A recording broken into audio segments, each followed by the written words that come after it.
Hello Commanders, welcome to the command table. My name is Matt, and I've got a couple different strategies for you for today's Wicker. Before we get into that, if you'd please be so kind as to like, subscribe, and if you want notifications when I drop new videos, be sure to hit the notification bell. Also, if you have any questions or comments, please feel free to leave those below. You can also check out the command table Discord channel for any updates to the raid strategies over the course of the next 2 days, and you can get a jump start. I usually have several people contributing before I can even get my video out. So feel free to hop on the Discord server. The link will be in the description, and you can get a jump start on your raid before I even get the video going. So go ahead and do that. Also, let's hop in and see what we've got going on here. This is my primary profile. It's gonna run through the Power Stones. We've got double haste 2 on the Frost Knights. We've got a good amount of berserk smattered in through the Warhounds with some damage 4. Then we use the crit stones on the Wraiths. And it doesn't really matter, you can mix and match them wherever you want to. It's just for the PvP aspect of things, I like to have the crit on the Wraiths and the damage on the Warhounds, but it really doesn't matter. I think it's about the same amount of damage no matter what you do. Okay, 15 seconds to spare. Of course, my unit levels on this profile are quite stout.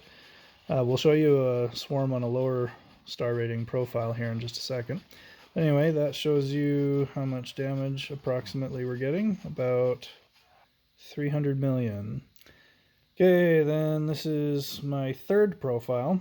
This is a ranged build. Again, double haste 2 on the Frost Wizard.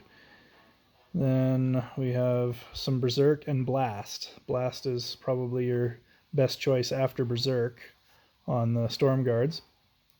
And then we've got crit and damage on the Spires. Again, you can do the critical, well, aim, I guess the aim stone.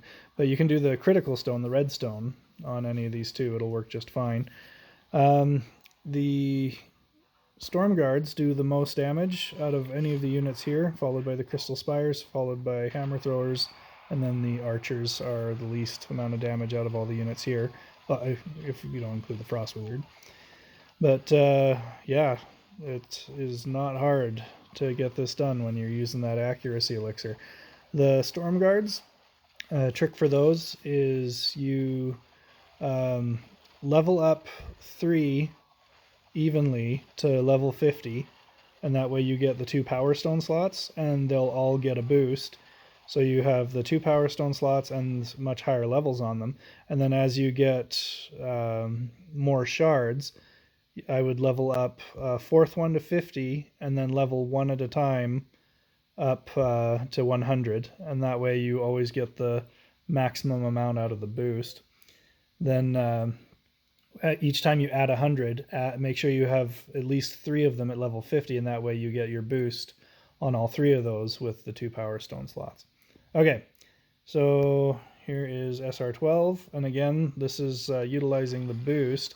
You'll notice that the boosted units I have are Warhounds. Those are level 1 Warhounds that are now level 63. So whatever your heaviest damage unit is, you want to make sure you have as many of those on the battlefield as possible. So if you're doing ranged, it's Storm Guards. If you're doing melee, it's the Warhounds. And usually I level them all evenly. On this profile, I only had, I think, 4. So I added another 3 just at level 1, and I'm keeping the main 4 evenly leveled as they go up. And that way the 3 lowest level ones get the boost. Alright, so that is Swarm. I did a test on my one of my lowest profiles. I just thought, hey, let's try the Great Hammer out. All these units, the Spirit Panthers and the Dire Wolves, they both do cone frontal damage. So you're able to get a lot of AoE. So I thought, hey, let's try out the Great Hammer, see how it goes. I was not terribly impressed with it. I mean, I imagine there's probably better ways to utilize this. I didn't put any frost units in there, so that would have helped.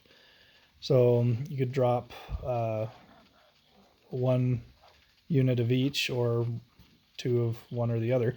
Throw in a Frost Knight group to go on those top and bottom groups, and you'd probably get a lot more damage out of it. But I only think I got 28% of his health using this particular setup. And then those are all level 50, by the way. Nothing over 50 on that attempt there. And same deal, nothing over 50. I have added the melee elixir to this one. But even without the melee elixir, it's a huge difference in the level of damage that you can do using the Warhounds and the Wraiths. So this is SR11. I'm able to do it with 1 elixir. So, and I do have rank 3 artifacts, but those don't take too long to get.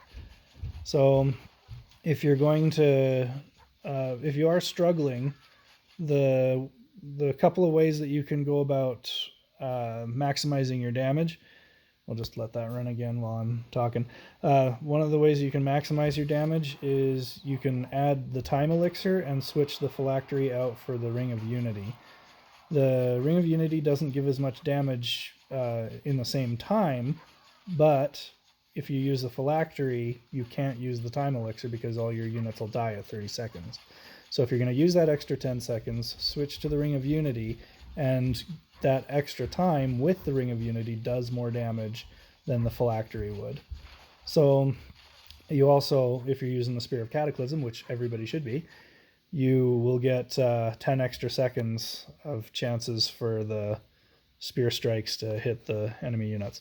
So if you're struggling for whatever reason, those are a couple of tips that you can use to bump up your damage just a little bit more.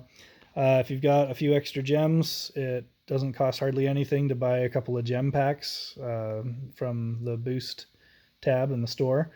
You can usually get some level 4 power stones for crit, I think it's power or damage, I forget what it's called. So the actual damage power stone, and if you get berserk, the thing to note about berserk is that the difference I think is between SR11 and SR12, where if you're at SR11, you're only going to be getting a 47.5% health reduction, which doesn't put you below the 50% that you would need to have berserk activate. So I'll just let this run while I'm chatting. So yeah, anything SR12 or above, berserk is fantastic. Anything SR11 and below, you just want to use regular damage stones. All right, that's it for today. Thank you to everyone who contributed their builds onto the channel. I think we had, Chris, Saeed, and Enifant who shared their builds with us. So thank you for doing that. You can see that on the Discord server. And again, please do subscribe. That's the biggest thing that you can do to help the channel. If we can get to 1,000 subscribers, which we're 3/4 of the way there right now, that will enable us to apply to be monetized, and then we can pour some more resources into the channel, get a website, and do some other things like that. So thank you to everybody who's subscribed. All right, we'll have more content for you in the near future. Have a good day, guys.